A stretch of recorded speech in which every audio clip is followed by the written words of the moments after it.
E aí pessoal, tudo bom com vocês? Então estamos aqui para mais um vídeo para resolver mais uma prova de concurso público junto com vocês. Dessa vez eu peguei a prova da Prefeitura de Piranga do Piauí, que foi feita em 2017. Eu achei essa prova bem parecida com a prova que eu resolvi no vídeo passado, né, da Prefeitura de Várzea da Palma de Minas Gerais. Tá um vídeo bem legal, tá? Eu vou deixar o link na descrição para te conferir também depois de fazer essa prova aqui. Então essa prova da Prefeitura de Piauí também foi outra que me fez pensar bastante, porque ela tem 18 questões de conhecimentos específicos para odonto e são 18 questões que são bem variadas, tá? Então tu vai encontrar tudo que é assunto nessa prova aqui, tu vai encontrar terapêutica, tu vai encontrar dentística, tu vai encontrar endodontia, então tem muita coisa legal nessa prova aqui e por isso eu tô trazendo ela para vocês.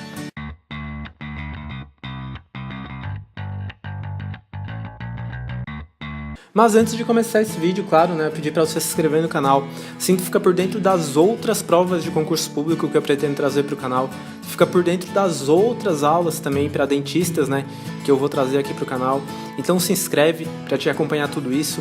Se tu tiver alguma dúvida sobre esse vídeo aqui, ou sobre qualquer outra coisa aí relacionada ao odonto, deixa nos comentários ou me envia no Instagram que eu leio e respondo tudo. E para baixar o material complementar dessa aula aqui, né, os slides, a prova, eu gabarito em PDF, é só tu clicar no link da descrição, daí tu se inscreve na minha lista de e-mails, e se tu tiver inscrito na minha lista de e-mails, né, tu vai estar recebendo um livro que eu escrevi que ensina você, né, como guardar dinheiro para comprar um consultório odontológico. E eu também nesse livro eu falo como eu consegui fazer isso, mesmo com uma renda de estudante. Então eu já acabei de escrever esse livro, tá um material bem legal, bem interessante, e quem for assinante da minha lista vai estar recebendo esse material por e-mail gratuitamente. Mas eu vou parar de enrolação e a gente vai para as questões agora. Esse vídeo aqui vai funcionar como todos os outros, e eu vou deixar 10 segundos na tela para te pensar em cima da questão, daí depois a gente vai ver a resposta. Se tu achar que 10 segundos é pouco, tu pausa o vídeo e dá uma pensada extra. Vamos lá, 10 segundos na tela para a questão 1.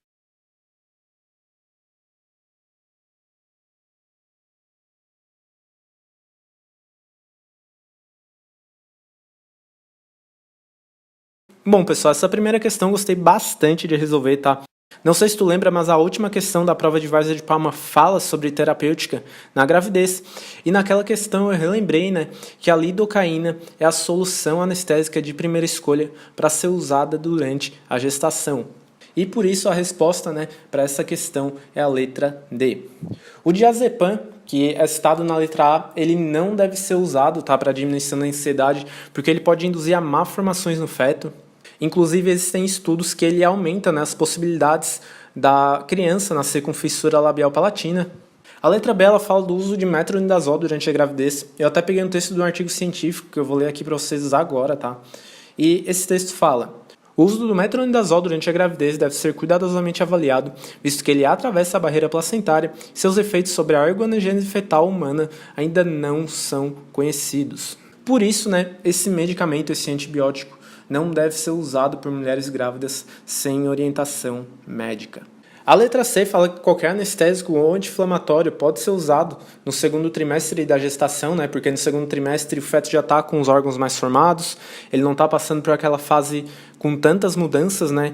Igual no primeiro trimestre. Mas mesmo assim, pessoal, existem anestésicos que são contraindicados durante a gestação. E um deles é a prilocaína, como a gente viu também naquele vídeo da prova de Várzea de Palma. A prilocaína ela pode induzir a metemoglobinemia, que dificulta, né, o transporte de oxigênio pelas hemácias e pode causar um quadro de cianose. Então não é qualquer anestésico aí que a gente pode estar usando, né, nas mulheres grávidas. E a letra E fala, né, do uso de corticoides. E o uso de corticoides na gravidez não é recomendado, pessoal, porque aumenta o risco da criança nascer com baixo peso. E o uso de corticoides no tratamento das doenças crônicas, né, durante a gravidez, só deve ser feito sob orientação médica e quando os benefícios superam os riscos. Então, primeira questão dessa prova, tá? A questão 21, de conhecimentos gerais e específicos. A resposta certa é a letra D. Vamos agora para a segunda questão.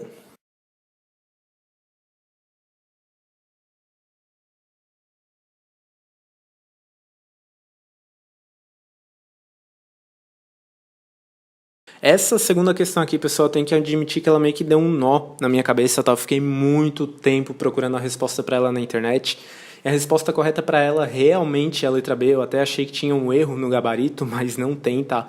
Então, o paracetamol ele também é classificado como um anti-inflamatório não esteroidal, assim como o ibuprofeno, e o tramadol ele realmente é um analgésico opioide. Eu achei que o paracetamol era um analgésico, mas eu vou deixar um texto na tela agora explicando por que ele é classificado como um anti-inflamatório não esteroidal, tá? Inclusive tem todas as referências aí de onde eu tirei essa informação, se tu quiser conferir. Mas então a segunda questão, a resposta realmente é a letra B, tá?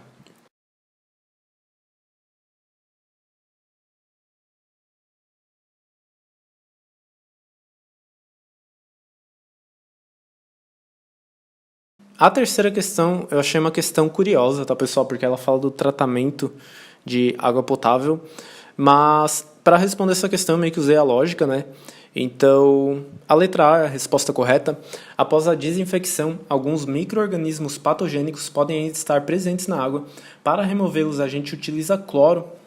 Isso é um conhecimento meio de senso comum, né? Que a gente usa o cloro para remover micro-organismos da água. E o ácido fluosilícico libera na água o fluoreto, que é a forma iônica do elemento químico flúor. Então, se tu sabia qual era a forma iônica do flúor, tá? Se tu prestar bem atenção, tu já conseguia responder essa questão.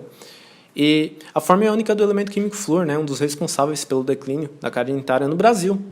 E o hidróxido de cálcio é um produto químico utilizado no tratamento da água para correção do pH durante a neutralização.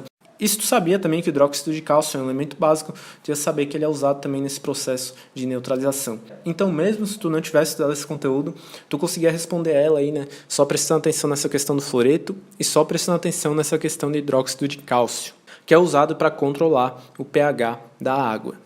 Vamos agora para a quarta questão desse vídeo aqui, a questão 24 da prova, 10 segundos na tela.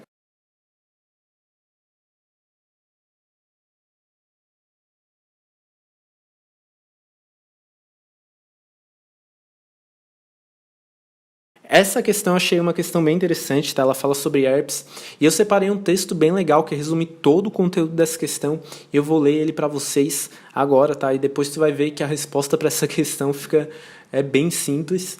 E esse texto fala: na manifestação do herpes simples labial em pacientes imunocompetentes podem ser distinguidos os 3 períodos clínicos da doença: o prodrômico, o clínico ativo e o reparatório. O período prodrômico da herpes simples ocorre até 24 horas antes da doença se manifestar e se caracteriza pela sutileza através de pápulas. E quando as lesões herpéticas são diagnosticadas no período prodrômico e a terapêutica aplicada, né, a medicação é aplicada nessa primeira fase da herpes, os resultados são muito melhores e as lesões clinicamente ativas podem até ser evitadas. Então, se a gente estiver tratando a herpes nessa primeira fase dela, né, o período prodrômico, a gente consegue ter aí, né, uma cura dessa herpes sem que ela forme aquelas vesículas, né, aquelas bolhas esbranquiçadas que são bem características.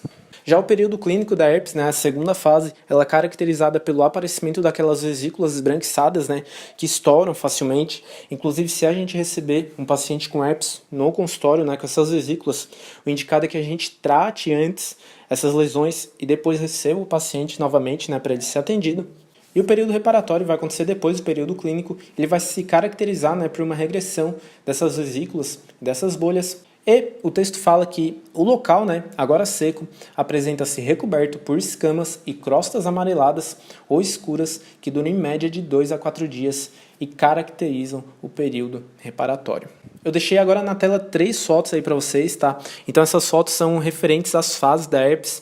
A foto A, ela caracteriza o período prodrômico. Tu pode ver que a gente tem o início da formação das pápulas. A foto B, a gente já tem aquelas vesículas esbranquiçadas, amareladas, né, que estouram facilmente. E na foto C, a gente tem o período reparatório. E nesse caso aí, a lesão ela ficou seca, ela ficou mais escurecida. Mas por causa de tudo isso que a gente conversou, a resposta para essa questão é letra B. Vamos agora para a questão número 5.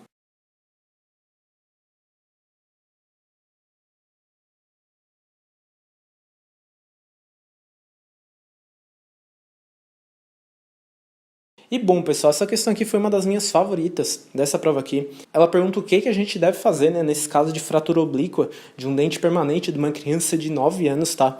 Esse tipo de questão é muito comum, assim como questões que perguntam o que a gente deve fazer em caso de avulsão. Então são temas aí que é bom tu ter em mente, né, na hora que tu for fazer uma prova de concurso. E nesse caso aqui a gente não vai fazer a exodontia do dente 21, tá? Um dente permanente de uma criança de 9 anos. Isso seria quase fazer uma mutilação, né, na criança, porque fratura oblíqua, principalmente no terço apical, elas não são tão graves assim. E a gente consegue estimular o reparo dessa fratura se a gente reposicionar o dente e estabilizar o fragmento dentário. Isso seria diferente se a gente tivesse uma fratura vertical, tá, pessoal? Talvez no caso de uma fratura vertical, dependendo da gravidade, a gente tivesse que extrair esse dente. Mas a questão fala aí de uma fratura oblíqua. Então a resposta correta para essa questão é a letra D. Vamos agora para a sexta questão desse vídeo aqui, questão 26 da prova.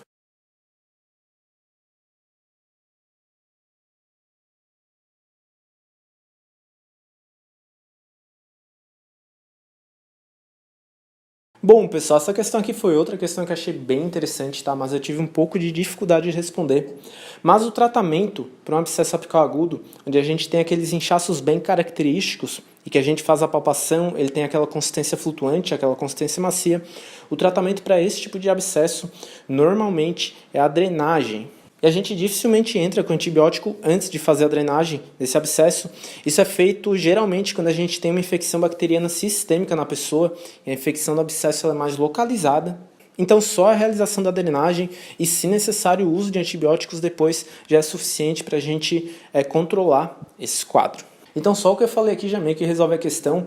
Às vezes a gente tem uma drenagem natural desse tipo de abscesso e, se isso acontecer, a gente não vai precisar entrar com antibiótico, então a letra D é incorreta. Mas, se necessário, a gente pode usar penicilina e, se a pessoa for alérgica à penicilina, a gente tem outras opções, né, como a eritromicina, a clindamicina e a azitromicina, que são medicamentos tradicionalmente indicados, né, para quem é alérgico à penicilina. Então a resposta correta para essa questão é letra E.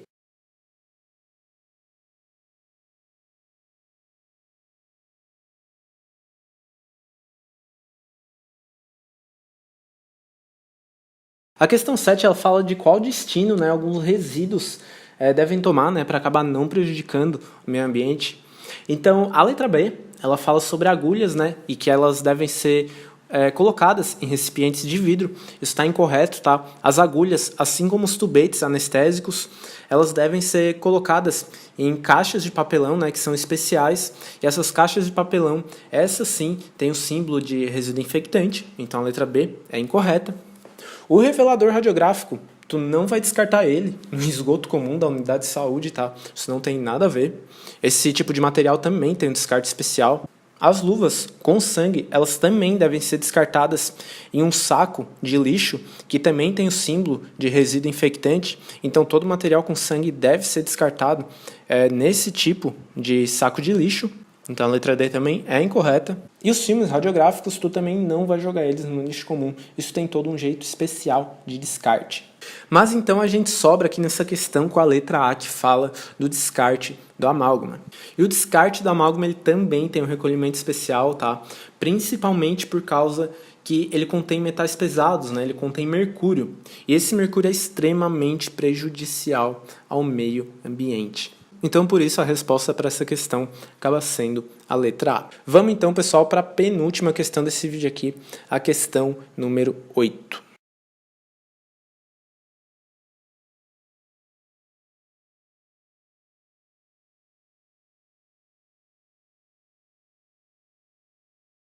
Essa questão aqui foi outra que eu gostei bastante de responder. Ela pede qual tipo de anestesia a gente vai fazer no paciente de 7 anos que precisa fazer uma pulpotomia no dente 84. E quando eu fui responder ela, né, eu pensei, o paciente precisa de uma pulpotomia no dente 84, então ele vai ter uma inflamação na polpa desse dente. Talvez ele tenha uma inflamação nos tecidos que circundam o dente e por isso, né, não está indicada aí uma anestesia infiltrativa. E daí a única opção viável, né, com que a gente sobra nessa questão seria anestesia no nervo alveolar inferior. E a gente vai dar anestesia no nervo alveolar inferior, porque esse nervo ele vai estar afastado da área inflamada e a gente consegue bloquear o estímulo nervoso antes, né, desse estímulo chegar no dente. E daí a inflamação não prejudica a anestesia que a gente vai dar. Então a resposta correta para essa questão aqui, tá, pessoal? Letra D, uma questão muito legal de responder. E agora a gente vai para a última questão desse vídeo aqui, a questão número 9 desse vídeo, né? E a questão 29 da prova, 10 segundos na tela.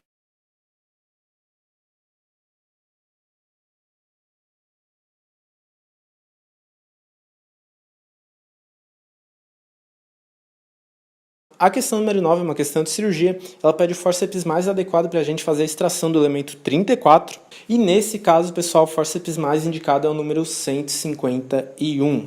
O fórceps número 1, indicado na letra A, ele é usado para a extração de incisivos e caninos superiores. Então essa não é a resposta correta. O fórceps número 65, ele é indicado para restos radiculares superiores, tanto do lado esquerdo quanto do lado direito. O fórceps 18L, ele é usado para os molares superiores do lado esquerdo. E o 18R, né, que nem é citado dessa questão, é usado para molares superiores do lado direito. E o fórceps número 210 é usado principalmente para a extração de terceiros molares superiores. Então a resposta correta para essa questão é a letra E, fórceps 151, a gente usa para a extração do dente 34. Mas então, pessoal, por hoje era isso. Muito obrigado por ter acompanhado esse vídeo até o final. Espero que esse vídeo tenha te agregado valor, tenha te ajudado nos seus estudos, tenha te ajudado a estudar para a prova de faculdade, tenha te ajudado a estudar para a prova de concurso. E para acompanhar a segunda parte dessa prova aqui, onde eu vou responder as últimas 9 questões, se inscreve no canal. E como eu já disse, né, se tu tiver alguma dúvida sobre essa prova aqui, só deixar nos comentários que a gente vai conversando aí sobre as questões. E muito obrigado mais uma vez. Até a próxima. Tchau, tchau.